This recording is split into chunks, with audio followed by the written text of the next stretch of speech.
Hello there, I'm Lord Xarxes, and welcome back once again to our journey through the world of Tamriel. Today I'm going to keep the intro short and sweet, because for once we're covering something comparatively simple. We're going to be looking at a bird's eye view of Tamriel, and the people and provinces that make up the landmass the Elder Scrolls focuses on. So please, join me as we turn the pages of the Mysterium Xarxes once more.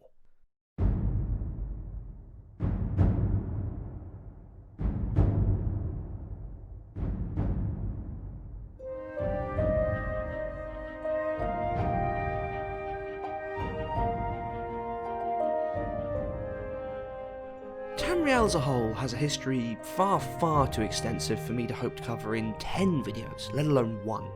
Each of its 9 provinces has its own individual, unique history, with wars, events and characters that each deserve independent videos focusing on those singular events. All of that will come in time, hopefully, but for now I want to look at Tamriel in general, and give you a basic idea of exactly what sort of people and places make up the land that we enjoy when we play through an Elder Scrolls game. As I mentioned, Tamriel is a subdivided land, not necessarily a single cohesive whole. 9 different provinces make up the continent, and each of them has their own climate, culture, and conveniently, indigenous playable race. That makes it thankfully pretty easy for us to split Tamriel into its component pieces and look at each of them individually. So let's stop beating about the bush and do just that, shall we?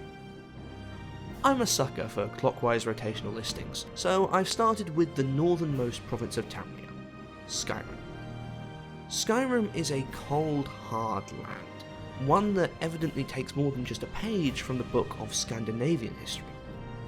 As I mentioned in the previous video, Skyrim is the cradle of humanity in Tamriel. It's where the Needs drove out the indigenous snow elves and Ysgramor set up the first human kingdom. The Needs eventually evolved into a number of different human variant races that spread across Tamriel, but the ones that remained in Skyrim are known as the Nords, and they're an appropriately tough, fierce and cold-resistant race whose love of horned helmets and grand swirling imagery should tell you everything you need to know about where Bethesda took inspiration from on their design.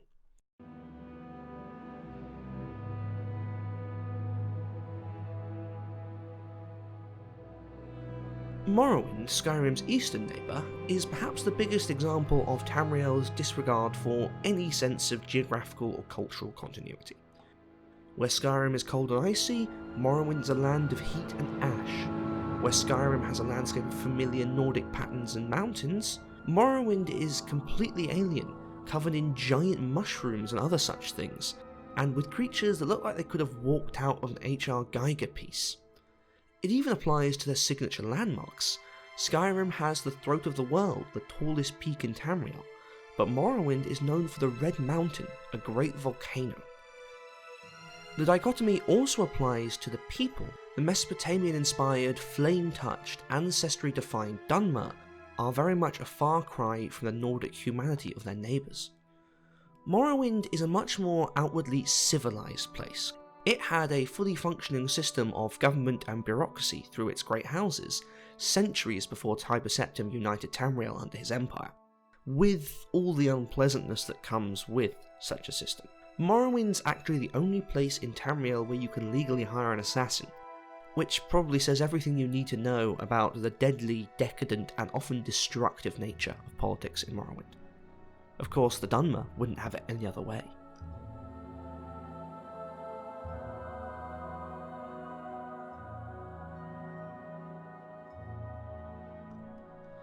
The Black Marsh of Argonia is next, and it makes up the rest of the eastern coast of Tamriel.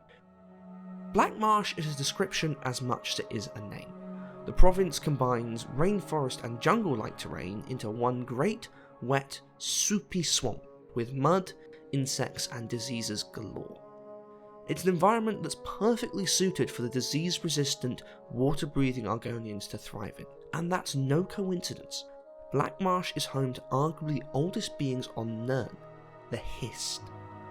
The great sentient Hist trees are one of the few surviving inhabitants of one of the original 12 worlds, and they created the Argonians themselves, designing them for specific purposes. They still retain the ability to literally change Argonians' physical makeup, As such, Black Marsh is also one of the few places on Tamriel where some variant of the Divines isn't the predominant form of worship.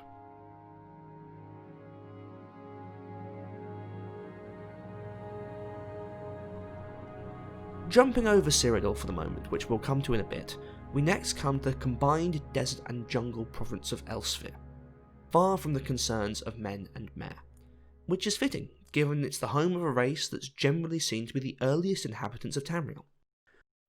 The catfolk Khajiit roamed the Badlands of Anakina and the rainforests of Palatine long before men and mare made their mark on Tamriel's history, living nomadic lives in peace and isolation. As such, whilst Elsweyr has adapted to the cultures of men and elves as part of the Empire, the Khajiit still very much exist in their own cultural and historical bubble, an existence that's furthered by the wide variety of breeds of Khajiit, creating more variety in a single province's ubiquitous race than any other would find if they occupied the entire planet.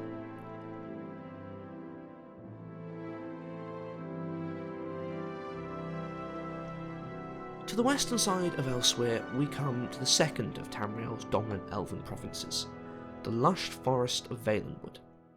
I've used the singular here for a good reason.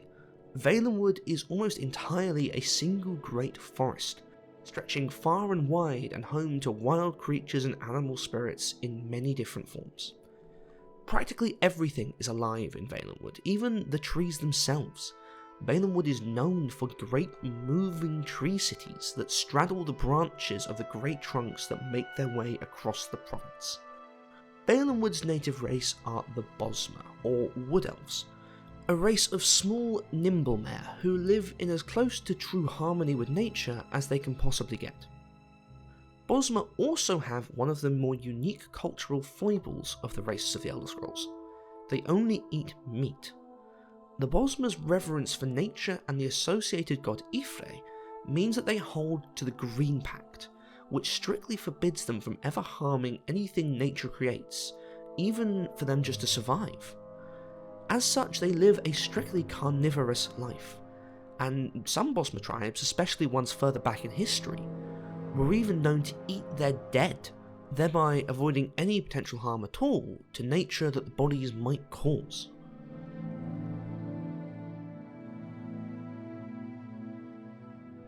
We're now taking a short trip across the Abyssinian Sea to visit the only province that's actually completely disconnected from the mainland of Tamriel.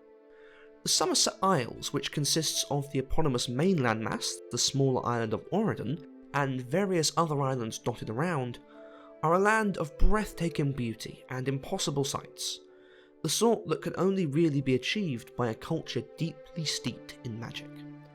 The Altmer, the High Elves of the Isles, are the first and most powerful mages of Tamriel. Venus Galerion, the founder of the Mages Guild, was Altmer, and the island of Artaeum, which periodically vanishes and reappears in the seas of Summerset, is home to the Sigic monks, who are capable of magical feats that could change the very reality of Nirn itself. As a result, many Altmer are haughty, posturing people, lauding their assumed superiority over the races of men and other mare, which is an opinion that came to the head in the Fourth Era, which led to the reformation of the Aldmeri Dominion and the start of the High Elves' crusade to make their superiority a fact, not just a racial assumption.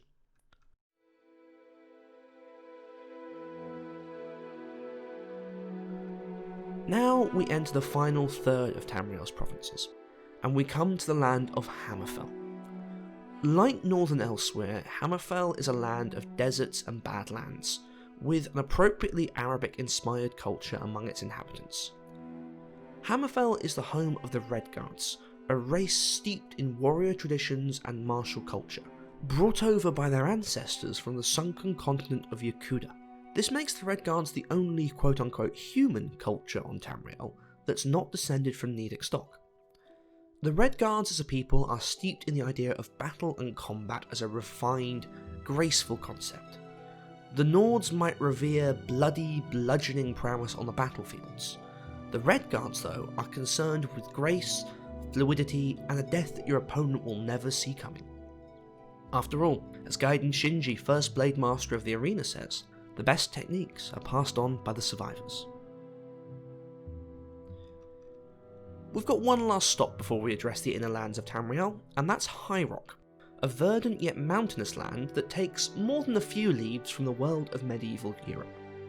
If Morrowind is decadent and deadly in its courtly life, High Rock is downright poisonous in its world of intrigue, plots, and plans.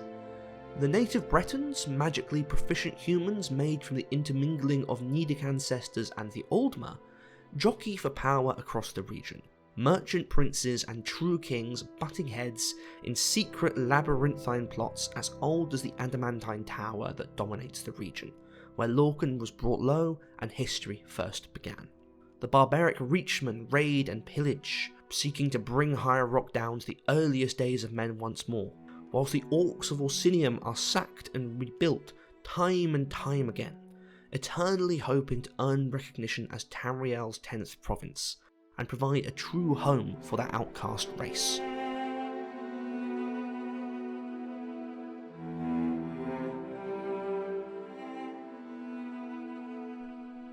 And that, finally, brings us home to the political and physical centre of Tamriel, Cyrodiil. Cyrodiil has seen many rulers in its time, from the early wild but civilised Aelids to the triumphant rebellion of the slave queen Alicia, and has sat as the seat of the Tamriel unifying Septim Empire since the days of Tiber Septim's great conquest started the Third Era.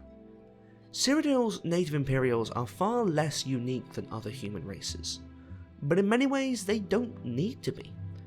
Until the end of the Septim line upset the balance of power across the continent, Cyrodiil was the wheel around which the entirety of Tamriel revolved, attracting members of every race, culture and creed to its verdant plains, all in service to the great imperial city, from where the Emperor ruled in his white gold tower. Much like the Romans it takes cultural cues from, in Tamriel all roads lead to Cyrodiil.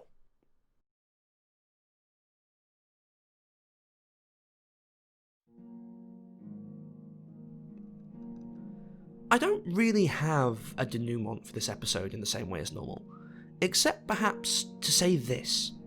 As much as I've covered here, and as many details as I've made out, I've barely even made the lightest scratch upon the surface of lore that makes up Tamriel and its provinces. We finally reached the true focus of the Elder Scrolls games, and whilst this episode might be at its end, I promise you there's a library worth of stories to come.